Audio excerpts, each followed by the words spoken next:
नमस्कार दोस्तों, sunrise maths point के यूट्यूब चैनल पर आपका स्वागत है। दोस्तों, हम पढ़ रहे हैं अवकलन के अनुप्रयोग और उसके अंदर अपना पहला टॉपिक जो है वो हमने शुरू कर रखा था राशियों में परिवर्तन की दर। और उस पर अपनी 2 क्लासें हो गई जिसमें हमने 12th क्लास की जो प्रेजेंट टाइम की जो बुक चल रही है उसमें अपनी जो एक्सरसाइज 6.1 थी वो अपने कंप्लीट करी थी। अब कुछ एक्स्ट्रा क्वेश्चन जो है उनको सोल्व करते हैं, जो कि पुरानी जो बुक्स हैं उनमें से उन क्वेश्चन को लिया गया है। और कंपटीशन के लिहाज से कई जैसे मैं बात करूं शिक्षक भर्ती परीक्षा की, तो हालांकि आरपीएससी द्वारा इसमें से 1-2 क्वेश्चन पूछे गए हैं, लेकिन जो पीजीटी जो सेंट्रल लेवल की है उसमें कई बार प्रश्न पूछे गए हैं। इस टाइप प्रश्न कई बार आए हुए हैं, तो देखते हैं। देखो, ये क्वेश्चन जो आने के तो अपना बोर्ड के लिहाज से अच्छा प्रश्न है। ये प्रश्न अपने पुरानी बुक का क्वेश्चन है और ये क्वेश्चन जो है ना, ये इस टाइप का क्वेश्चन एग्जाम में पहले पूछा हुआ भी है बोर्ड एग्जाम में। तो ये क्वेश्चन तो एग्जाम की दृष्टि से भी अच्छा क्वेश्चन है, बोर्ड के लिहाज से भी अच्छा है। ठीक है, देखो क्या है।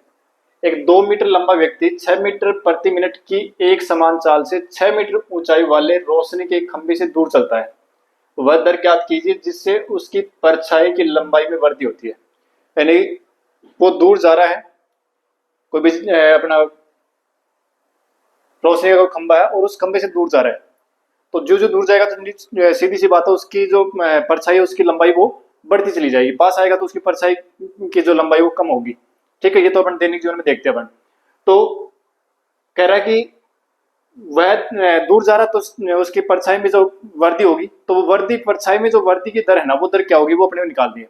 देखो,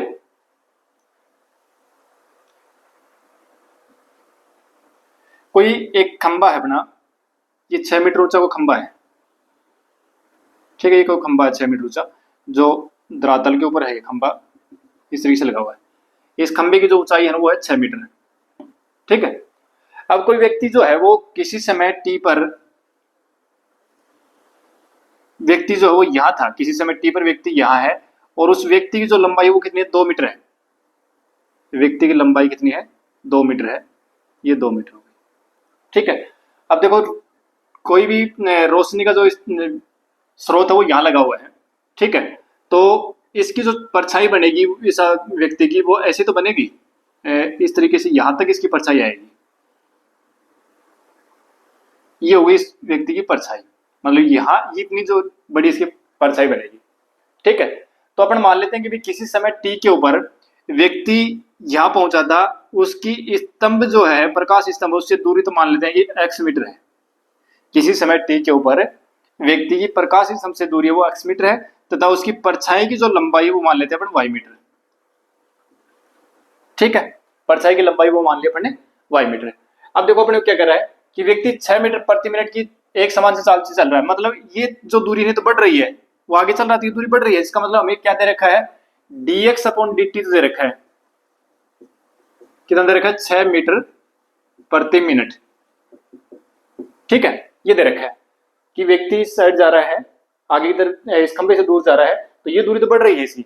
ठीक है, तो ये परछाई जो ये भी बढ़ेगी, ये किस दर से बढ़ेगी वो अपने को पूछा है कि मतलब dy अपॉन dt जो है ना वो अपने को पूछा, dy अपॉन dt उसकी वैल्यू अपने पूछी है। ठीक है, अब हमें कोई ना कोई एक ऐसा रिलेशन ढूंढना पड़ेगा एक्स वाई और ये जो दूरियां हैं इनके अंदर जो ऊंचाइयां हैं। ठीक है, जो प्रकाश स्तंभ की ऊंचाई है, व्यक्ति की ऊंचाई है, और ये जो दो दूरियां हैं इनमें कोई ना कोई रिलेशन देखना पड़ेगा अपने को। ठीक है, अब देखो एक काम करते हैं, ए पी तो ये तो हो गया अपना प्रकाश स्तंभ, और ये सी डी हो गया व्यक्ति, और यहाँ पर कोई पॉइंट है ई। ठीक है, अब अगर हम ध्यान से देखें तो ए बी ई और सी डी ई ये दो त्रिभुज बन गए। ए बी ई और सी डी ई दो त्रिभुज बन गए, और दोनों ही त्रिभुज समरूप हैं। समरूप क्यों है?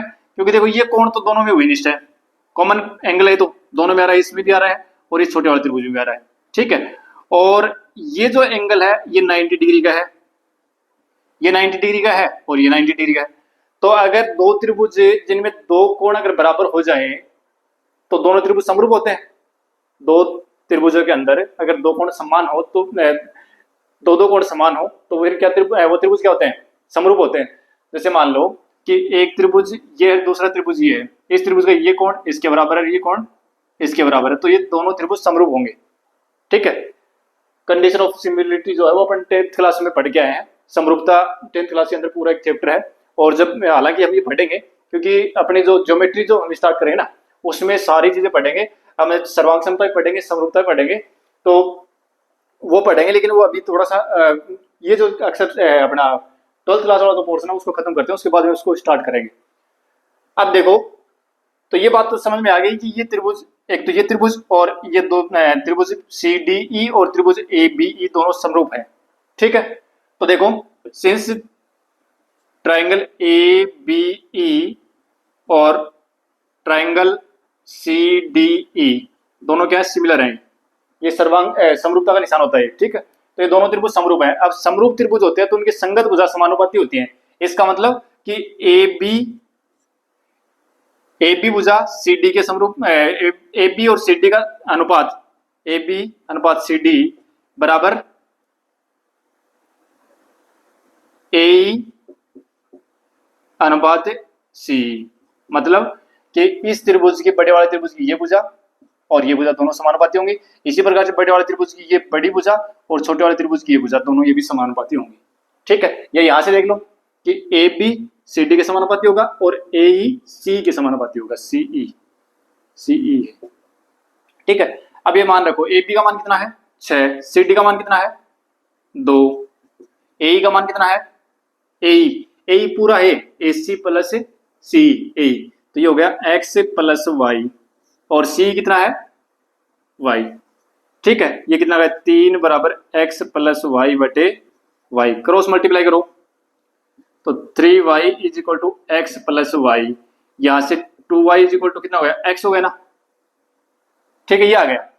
अब देखो हमें क्या करना था, हमें तो dy अपॉन dt निकालना ना, तो इसका कर दो आप t के सापेक्ष अवकलन, तो t के सापेक्ष अवकलन करेंगे तो क्या आ जाएगा 2 dy बटे dt बराबर dx बटे dt। ठीक है, dy बटे dt और ये 2 गुणा में तो आगे जाएगा तो भाग में चला जाएगा, dx बटे dt का मान कितना है 6, तो 3 दूनी 6, 3 मीटर प्रति मिनट की दर से उसकी जो परछाई की जो लंबाई है वो बढ़ेगी। ठीक है, तो ये प्रश्न जो है बोर्ड के एग्जाम की दृष्टि से ठीक है, और कंपटीशन में भी टाइप का प्रश्न क्या पता कोई पूछ ले। ठीक है, तो एक प्रश्न तो ये था जो कल वाले जो हमने पढ़ा था उसी पर आधारित ये प्रश्न है अपना। ठीक है, अब देखो आगे,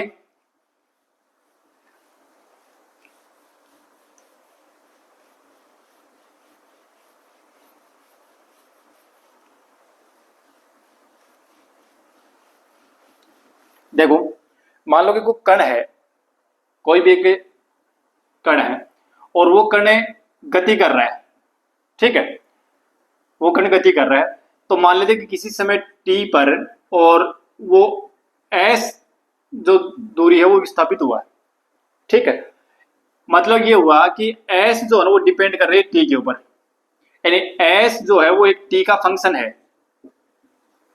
ठीक है, s है वो t का फंक्शन है, मतलब कि समय के साथ में दूरी जो बदलेगी, समय के साथ दूरी कम भी हो सकती है, दूरी बढ़ भी सकती है।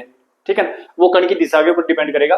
ठीक है, जैसे मान लो कण यहाँ से आगे बढ़ रहा है तो दूरी बढ़ेगी, और यहाँ से घूम वापस आ रहा है तो इसका मतलब दूरी कम होती चली जाएगी। ठीक है ना, तो विस्थापन जो विस्थापन की बात कर रहा हूँ, विस्थापन कम हो जाएगा क्योंकि दूरी तो बढ़ेगी हमेशा, दूरी तो हमेशा बढ़ेगी। दूरी जो है अगर कण यहाँ से और ये इस तरीके से चला गया आगे जा रहा है तो बढ़ेगी, और ये ऐसे घूम के वापस आ रहा है तो भी दूरी बढ़ेगी, लेकिन विस्थापन जो है वो कम हो जाएगा। ठीक है ना, विस्थापन जो है वो क्या होता है कि विस्थापन एक अपने 2 बिंदुओं के बीच की सीधी दूरी होती है। ठीक है, जैसे मान लो कि यहाँ तक कोई पिंड यहाँ से जाकर के वापस यहाँ आया, तो यहाँ से लेकर यहाँ तक की दूरी तय कर, जितनी दूरी कवर करी ना वो तो होगी दूरी, और यहाँ से ये जो सीधी दूरी आएगी दोनों बिंदुओं के बीच की, ये हो गया विस्थापन। ठीक है, तो देखो जैसे मान लो कि अपने वो कहेगी कोई पिंड जो है वो इस प्रकार से गति कर रहा है कि ये कोई समीकरण देते कि s बराबर T square plus 5t plus 3, इस प्रकार से गति कर रहा है कि मतलब जो इसका विस्थापन है ना वो इस समय के जो समय का जो फंक्शन है इसके ऊपर निर्भर कर रहा है कि इस प्रकार से अगर समय बढ़ेगा तो विस्थापन वो भी बढ़ता चला जाएगा। तो उस स्थिति में वेग अगर निकालेंगे तो वेग क्या होगा ds अपॉन dt, वेग बराबर क्या होता है विस्थापन में परिवर्तन दर, तो ds बटे dt, और जो त्वरण होगा उसको अपने f से लिखते हैं, एक्सेलरेशन, या a से भी लिखते हैं। ठीक है ना, और जो आपका वेग होगा वो वेलोसिटी। तो dv अपॉन dt यानी वेग में परिवर्तन की दर जो है वो क्या कहलाती है, त्वरण कहलाती है। तो है बराबर dv अपॉन dt, ठीक है। या इसको यूं भी लिखते हैं d2s अपॉन dt, ठीक है। इसका मतलब ये होगा कि जो आपका विस्थापन फंक्शन जो है ना, विस्थापन फलन जो है उसका 2 बार t के सापेक्ष अवकलन कर दो त्वरण आएगा, एक बार अवकलन करेंगे तो आपका वेग आ जाएगा, ठीक है। तो इस पर कोई 1-2% जो है ना वो पहले आए हुए हैं, तो 1-2% देख लेते हैं अपन। देखो 1% करते हैं अपन।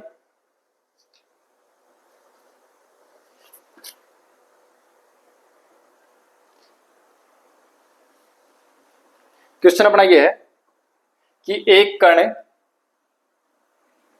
अच्छा ये जो बात होगी ना ये सारी सरल रेखीय गति के लिए है। अभी जो हम पढ़ रहे हैं s बराबर, क्योंकि देखो ऊर्ध्वाधर गति होगी या कोई वक्राकार गति होगी तो उसके लिए अपन अभी डायनामिक्स पढ़ेंगे, स्टैटिक्स और डायनामिक्स पढ़ेंगे, डायनामिक्स में पढ़ेंगे वो चीज, ठीक है। तो यहाँ पर जो कण होगा वो एक सरल रेखीय गति करेगा, स्ट्रेट लाइन में ही गति करेगा, ठीक है।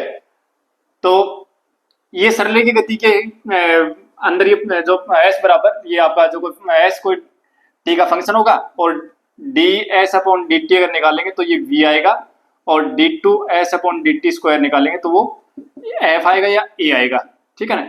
ये चीज जो है ना ये आपकी सरल रेखीय गति के लिए ही वैलिड है, ठीक है। तो यहाँ पर एक बार हम सरल रेखीय गति के लिए हम पढ़ रहे हैं, तो इसमें कोई अदर स्टेट की जो एग्जाम्स है ना उनमें आपके टीचर भर्ती परीक्षा में प्रश्न पूछे हुए हैं, इसलिए हम 1-2% कर लेते हैं, बाकी ज्यादा कठिन टॉपिक है नहीं, सिंपल सा टॉपिक है। देखो क्वेश्चन अपना ये है,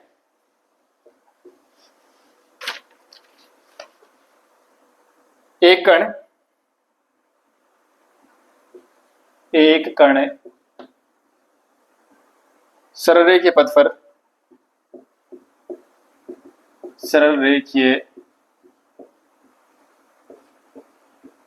पथ पर इस प्रकार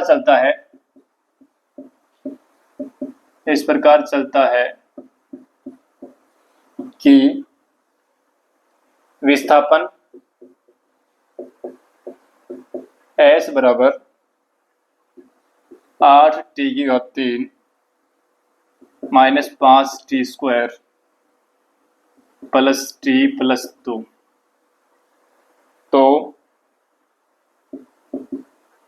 नंबर 1 तो अपने से पूछा है कि t बराबर 2 सेकंड पर कण का वेग और त्वरण याद करो, एक तो ये पूछा है। और नंबर 2 पूछा है कण का औसत वेग, कण का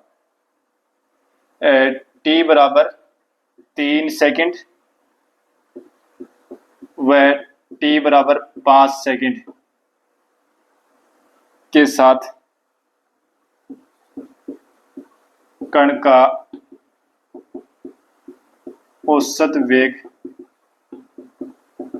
याद करो, ठीक है। ये प्रश्न पूछा है। तो देखो अपने पास क्या दे रखा है कि s is equal to 8t⁻³ minus 5t square plus t plus 2, ये दे रखा है अपने पास है विस्थापन, ठीक है।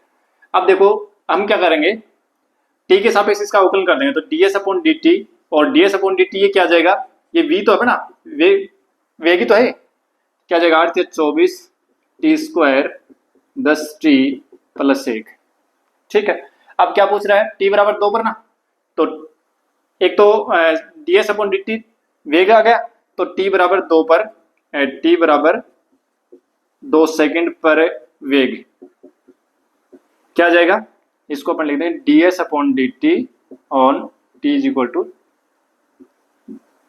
2 सेकेंड, इन 2 सेकेंड के ऊपर वेग जो है वो आ जाएगा कितना, t की जगह पर आपको 2 रख देना है, तो रखो 24 गुणा t की जगह 2 रखेंगे 2 का स्क्वायर माइनस 10 गुणा 2 प्लस 1, तो 4 और 24 96 प्लस माइनस के 20 और प्लस का 1, ठीक है। तो ये 97, 97 से 20 घटाओगे तो 77 बचेंगे, 77 मीटर प्रति सेकंड, ये इसका वेग हो जाएगा। ठीक है, फिर निकाल दो d2s अपॉन dt स्क्वायर, यानी त्वरण निकालना ना, ए का दो या एफ का दो, दोनों ही सिंबल अपन काम में लेते हैं, एफ लेते हैं अपन काम में। ठीक है, यहाँ पर एफ काम में लेते हैं, बाकी ये भी मिलता है कई बार। तो d2s अपॉन dt स्क्वायर बराबर क्या आ जाएगा, करो इसका दोबारा अवकलन करो तो कितना हो जाएगा, 24 दूनी 48, टी और माइनस के 10। अब क्या कर रहा है, टी बराबर 2 सेकंड पर ना, टी बराबर 2 सेकंड पर त्वरण, तो F on T equal to 2 second, क्या जाएगा 48 गुणा 2 माइनस से 10, 48 दूनी 96 माइनस 10 बराबर कितना हो जाएगा 86 मीटर स्क्वायर प्रति सेकंड। ठीक है, यूनिट का ध्यान रखना पड़ेगा। तो ये पूछा था, तो ये सिंपल था एकदम से, कोई दिक्कत नहीं है। एक बार अवकलन करोगे तो वेग आ जाएगा, 2 बार अवकलन करोगे तो विस्थापन आपका त्वरण आ जाएगा। ठीक है, अब देखो आगे क्या पूछा है कि 3 सेकंड और 5 सेकंड पर 5 सेकंड के कण का मतलब 3 सेकंड से समय जो है ना, वो 3 सेकंड से समय जब 5 सेकंड हुआ तो कण का औसत वेग क्या था, वो अपने पूछा है। तो देखो अपन एक काम करते हैं, वेग हमने निकाला था v बराबर ds अपॉन dt हमने निकाला था, अभी क्या था वो मैंने मिटा दिया, चलो दोबारा लिख देते हैं, 24 टी स्क्वायर और माइनस 10 टी और प्लस 1। ठीक है, एक तो निकाल लेते हैं अपन t बराबर 3 सेकंड पर वेग, तो v बराबर कितना जाएगा 24 गुणा 9 माइनस 30 प्लस 1, 30 प्लस 1, 24 नामा 216, 216 217, 217 100 217 और 187। ठीक है, 187 में 30 जोड़ोगे तो 217। ठीक है, ये आ गया मीटर पर सेकंड, ये आ गया वेग किस कब, t बराबर 3 सेकंड पर। अब t बराबर 5 सेकंड पर और निकालो तो v बराबर कितना जाएगा, t की जगह 5 रखो, 5 24 गुणा 5 और माइनस 10 गुणा 5 प्लस 1, 24 पंजे 120 और 24 गुणा 25 है शायद, 5 का स्क्वायर होगा ना, 5 का स्क्वायर 25 आएगा, तो 25 100 और 25 दूनी 50 और 10 60 और माइनस के 50 और प्लस का 1, तो ये आ जाएगा 551 मीटर पर सेकंड। अब देखो क्या पूछा अपने को, वेग जो है ना वो एवरेज वेग पूछा है, औसत वेग, औसत वेग एवरेज वेलोसिटी पूछा है, तो v एवरेज लिख देते हैं बराबर क्या होगा कि एक तो आपका v 5 सेकंड पर जो निकाला वो और 3 सेकंड पर निकाला वो, दोनों का अंतर, यानी ऊपर वेग का अंतर और नीचे समय का अंतर 5 - 3, तो औसत वेग निकालना ना, तो देखो दो समय पर अलग अलग समय के ऊपर आपको वेग निकालना है। जैसे यहाँ t बराबर 3 सेकंड और t बराबर 5 सेकंड, जब समय 3 सेकंड से 5 सेकंड हुआ ना, तो उस दौरान औसत वेग क्या रहा ये पूछा अपने को। तो अपन क्या करेंगे, 3 सेकंड के ऊपर वेग देखेंगे, 5 सेकंड के ऊपर वेग देखेंगे। ठीक है, और फिर इन दोनों वेगों का अंतर और अपॉन दोनों टाइम का अंतर, ठीक है, और डिवाइड कर देंगे तो अपने पास औसत वेग आ जाएगा। ठीक है, तो क्या जाएगा ये 551 माइनस 3 सेकंड में कितना 187 और बटे 2 घटा लो इसमें से 4 और ये हो गए 6 और 364 बटे 2 यानी कि 182 मीटर पर सेकंड, ये उसका एवरेज वेग रहा। ठीक है, तो ये एक छोटा सा पर्सन था। इस टाइप का पर्सन इसी टाइप का है कि आपको विस्थापन का एक समीकरण दे रखा है इस तरीके से, और कह रहा है कि एक तो इसी टाइप से पूछा गया कि 2 सेकंड पर वेग और त्वरण पूछा, इस प्रकार से पूछा गया। एक औसत वेग का भी आया हुआ है, एक पर्सन ऐसा आया है उसमें क्या था कि ये पूछा था कि किस समय पर त्वरण 0 हो जाएगा। देखो एक पर्सन करते हैं, वो एक पर्सन ये आया था,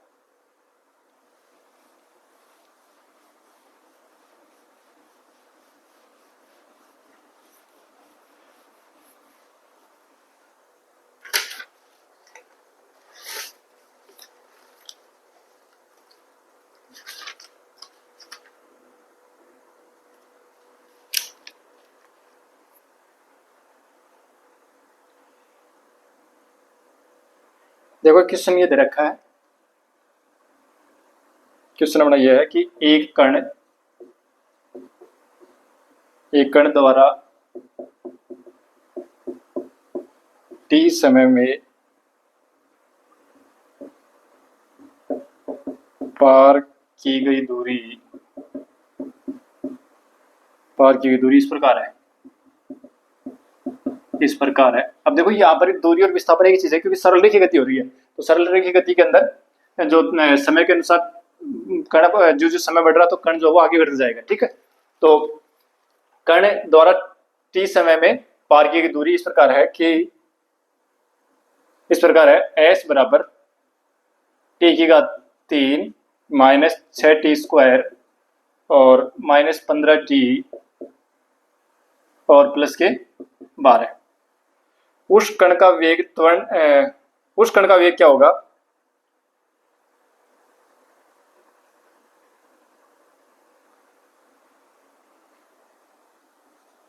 इस कण का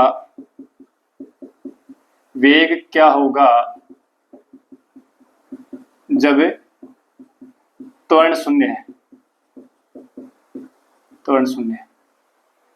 यानी ये कण जो है वो इस प्रकार से गति कर रहा है, इस कण का वेग क्या होगा जब त्वरण शून्य हो जाए। त्वरण शून्य मतलब वेग में जो परिवर्तन है वो 0 हो जाए। ठीक है, उस समय कण का वेग क्या है। तो देखो अपन t के सापेक्ष इसका अवकलन करेंगे, तो पहले तो अपने पास निकलेगा वेग, तो ds अपॉन dt क्या जाएगा 3t स्क्वायर माइनस 12t और माइनस 50। ठीक है, और फिर f निकालेंगे, f बराबर क्या होगा d2s अपॉन dt स्क्वायर, दोबारा इसका अवकलन करेंगे तो कितना जाएगा 6t माइनस के 12। अब प्रश्न में क्या कर रहा है कि त्वरण क्या हो गया 0 हो गया, त्वरण को 0 करो तो 6t माइनस 12 बराबर 0, तो 6t बराबर 12 और यहाँ से t बराबर कितना जाएगा 2 सेकंड। यानी t बराबर 2 सेकंड के जो ये कण है ना, इस कण का त्वरण क्या हो जाएगा 0 हो जाएगा। तो उस स्थिति में वेग क्या होगा, यानी t बराबर 2 सेकंड पर वेग क्या होगा v बराबर 3 गुणा 2 का स्क्वायर और माइनस 12 गुणा 2 और माइनस के 15। ये कितने हो गए 12 और माइनस के 24 और माइनस के 15, इनको हटाओगे तो माइनस के 27 मीटर प्रति सेकंड। ठीक है, ये आएगा इसका वेग। अब देखो आगे एक प्रश्न और देखो,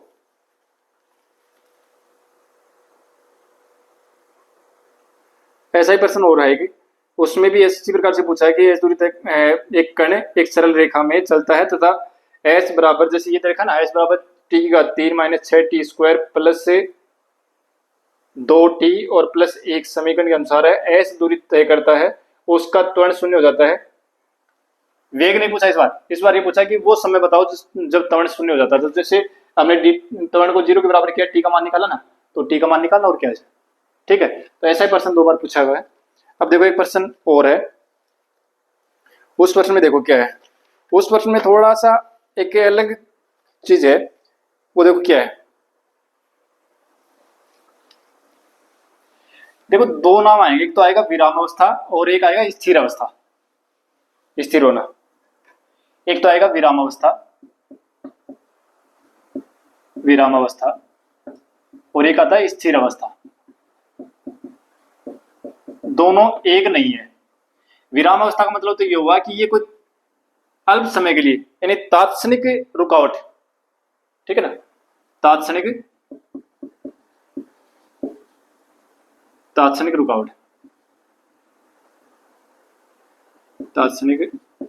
रुकावट मतलब बहुत ही कम समय के लिए कण जो वो चल रहा है, गति कर रहा है, और किसी अल्प समय के लिए वो रुकेगा। ठीक है, और फिर से गति उसकी प्रारंभ हो जाएगी, तो वो तो हो गया विराम अवस्था। यानी वो जब एक अल्प समय के अंदर, यानी किसी एक क्षणिक समय पर, और जब वो एक बार रुका है, वो उसकी विराम अवस्था है। लेकिन स्थिर अवस्था तो होगी ना, स्थिर अवस्था में क्या हो जाएगा, स्थिर अवस्था में कण जो वो रुक जाएगा, फिर आगे गति नहीं करेगा। तो देखो यार, विराम अवस्था की बात करें तो इसका मतलब v बराबर 0 है, यानी उस स्थिति में किसी समय t के ऊपर वेग, अगर विराम अवस्था में है कण, तो उस समय उसका वेग 0 हो गया। और जब स्थिर अवस्था की बात होगी ना, अब देखो जब विराम अवस्था में आया है कण, तो उस समय वेग जीरो होगा, एफ है उसको जीरो, वो जीरो नहीं होगा, एफ उस स्थिति में जीरो नहीं होगा, क्योंकि किसी अल्प समय के लिए कण जो है वो अल्प समय के लिए रुका है, फिर से उसकी गति होगी, हो सकता है उसकी दिशा चेंज हो जाए। ठीक है, जैसे मान लो कि कोई बॉल है, तो उस बॉल को अपन जिस प्रकार से छोड़ रहे हैं वो गति गति सीधी चल रही है, अब वहां से कोई बीच में रुकावट आ गई, अब यहाँ इससे टकराएगी तो एक अल्प समय के लिए रुकेगी, लेकिन इसकी दिशा चेंज हो गई, इस तरीके से चलने शुरू हो गई फिर ये, ठीक है, इस साइड में चली गई। ठीक है, तो क्या हुआ कि यहाँ इस समय अब इसका जो अब वेग भी बदल गया, जैसे यहाँ इसका वेग अलग था, फिर यहाँ से रुकावट होने के बाद में हो सकता है इसका वेग बढ़ जाए और हो सकता है इसका वेग घट जाए। ठीक है, तो इस स्थिति में क्या होगा, यहाँ इस पॉइंट के ऊपर तो इसका वेग जीरो हो गया, एक बहुत ही कम समय के लिए यहाँ इस पॉइंट के ऊपर तो इसका वेग जीरो हो गया, लेकिन इसके बाद में इसका वेग जो है वो परिवर्तित हो गया। इसका मतलब ये हुआ कि इसमें एफ त्वरण जो वो जीरो नहीं हुआ है। ठीक है, और एक होता है जब पिंड जो वो गति करता हुआ चल रहा है फिर यहाँ आकर के रुक गया, इसका मतलब ये स्थिर अवस्था हो गई। स्थिर अवस्था के अंदर v बराबर जीरो होगा और f बराबर भी जीरो होगा, ये ध्यान रखना पड़ेगा कि स्थिर अवस्था मतलब v बराबर जीरो और f बराबर जीरो। स्थिर अवस्था अगर कोई कण स्थिर अवस्था में आ गया, इसका मतलब उसका वेग भी जीरो है और त्वरण भी जीरो है, और अगर कोई कण विराम अवस्था में आया, इसका मतलब उसका वेग तो जीरो हुआ है लेकिन त्वरण उसका जीरो नहीं हुआ है। ठीक है, तो देखो प्रश्न इसी टाइप का प्रश्न पूछा हुआ है, क्या प्रश्न है वो, देखो प्रश्न ये है कि यदि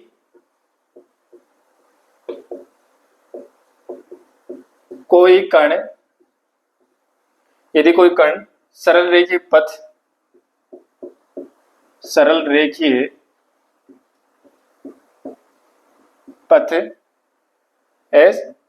s बराबर 3t square minus 8t plus 5 के नियम के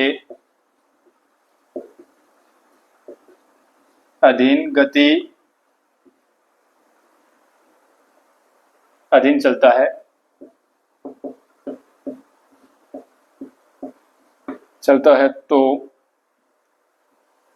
तो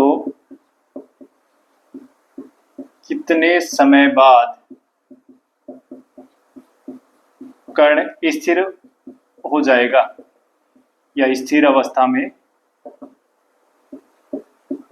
आ जाएगा। देखो कण जो है वो इस पथ पर चल रहा है, ठीक है, s बराबर 3t square minus 8t plus 5, निकालो वेग, निकालो इसका ds अपॉन dt, टी के सापेक्ष अवकलन करोगे तो वेग आएगा 6t माइनस 8। ठीक है, अच्छा अब देखो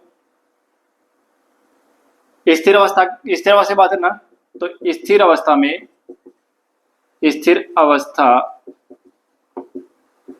v बराबर क्या होता है, जीरो होता है, तो 6t माइनस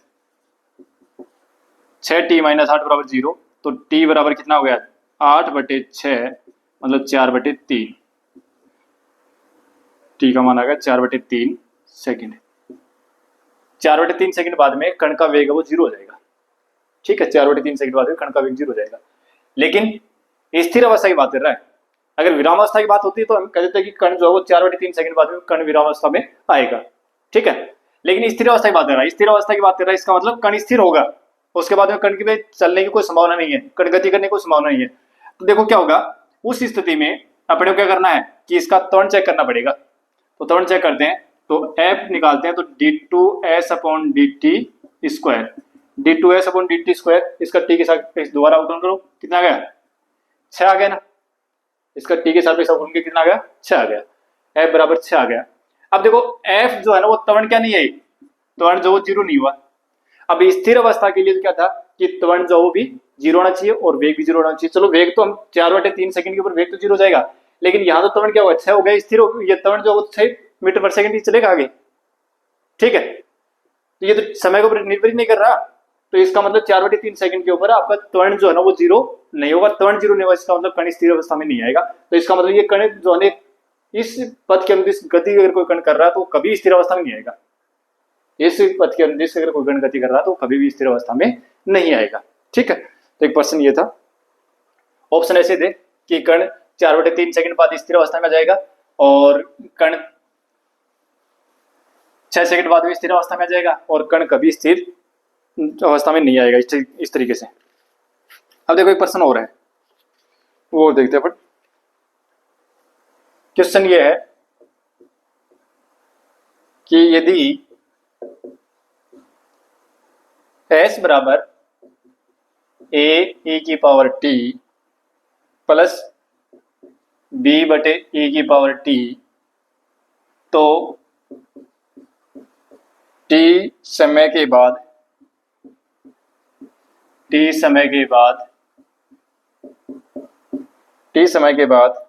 कण का त्वरण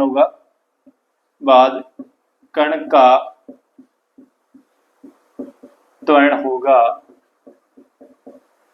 नंबर 1 ऑप्शन है s के समानुपाती। ठीक है, और दूसरा लिख दो s के समान। ठीक है, s के समान और s के व्युत्क्रमानुपाती, इस प्रकार से ऑप्शन बना रखे। ठीक है, अपने s के समानुपाती, s के बराबर या s के व्युत्क्रमानुपाती, इस प्रकार से ऑप्शन बना रखे। ठीक है, कण का त्वरण की बात कर रहे हैं। अब देखो सबसे पहले ds/dt निकालो, या समय t की बात कर रहे हैं तो सीधा t के सापेक्ष अवकलन करो एक बार। a e की पावर t प्लस b, और देखो ये e की पावर t ऊपर जाएगा तो माइनस का e की पावर t होगा, तो e की पावर माइनस t और फिर माइनस t का अवकलन होगा -1, ये आ गया। पुनः अवकलन करो, d2s/dt स्क्वायर a e की पावर t और माइनस b e की पावर माइनस t का e की पावर माइनस t और फिर माइनस t का -1, तो प्लस का हो जाएगा, यानी d2s/dt स्क्वायर, और ये क्या अपना f ही तो है, ये किसके बराबर आ गया, a e की power t plus b upon a की पावर t, नीचे ले आके आ गया इसको, ये वापस ऐसे तो आ गया, तो इसका मतलब f बराबर क्या हो गया, s हो गया। ठीक है, तो t समय बाद कण का त्वरण जो है वो किसके बराबर रहेगा, विस्थापन के बराबर ही रहेगा। ठीक है, तो ये कुछ प्रश्न थे राशियों परिवर्तन के ऊपर आधारित। हालांकि ये जो वेग विस्थापन वाली जो बात है हम डायनेमिक्स से पढ़ेंगे, तो एक बार फिर से दोबारा इनको और पढ़ेंगे। ठीक है, तो आज की क्लास में हम इतना ही पढ़ेंगे, तो देते हैं विराम आज की क्लास को। और अगर सेशन पसंद आए तो अपने दोस्तों को शेयर जरूर करें, और अगर चैनल पर पहली बार है तो चैनल को सब्सक्राइब करना बिल्कुल भी ना भूलें। मिलते हैं नेक्स्ट क्लास में, थैंक यू।